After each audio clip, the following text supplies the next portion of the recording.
ఈ 2022 గోదావరి సార్ మమ్మల్ని చాలా బీభత్సం చేసింది సార్.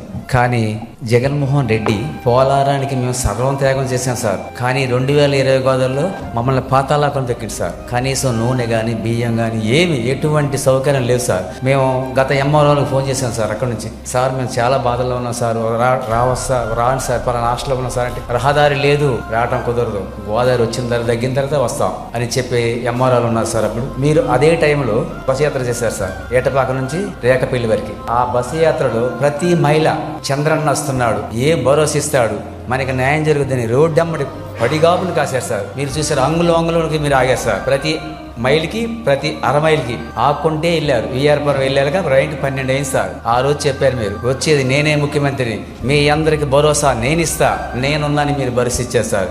అదే ప్రకారంగా ఆరండ అంటే కోనవరం గ్రామాన్ని ఎంపిక చేసుకొని 9 గ్రామాలు తీసుకున్నారు సార్. మీరు 9 గ్రామాలు ఆరండారు ఇళ్ల సర్వే ఏకవంతం చేసిన ఘనత మీదే సార్. ఎందుకంటే మా పిఓ గారు ఎంఆర్ఓ గారు ఒకటే మాట చెప్తారు, మీరు ఇబ్బంది పడొద్దు, నేనే వస్తాను మీ దగ్గరికి. బాబు గారు ఆదేశాలు ఏంటంటే ప్రజల దగ్గరకు పాలన, ప్రజల సమస్యలు తెలుసుకోవడానికి మేమే ఉంటాం అని ముందు చెప్పిన మా ఐటీడీపీ గారికి హృదయపూర్వక వందనాలండి. 60 కుటుంబాలు ఉంటాయి సార్. సీసీ రోడ్ అంటే సార్ టేకు ఒక గ్రామం, ఇది ఎంగడాపల్లి అంటారు. ఆ 60 ఇల్లులు 45 కార్డులు పెట్టారు సార్. ఆ ప్రజలకు ఇబ్బంది పెడుతున్నారు సార్.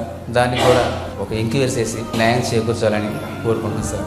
అడిగేది ఏంటంటే ఎంక్వైరీ చేసుకోండి, క్రాస్ చెక్ చేసి వాళ్ళు చెప్పినంత కూడా చేసి ఎక్కడ కూడా ఇంజస్టిస్ లేకుండా ప్రాపర్గా చేసుకోండి. You established proper documentation, nothing wrong in it.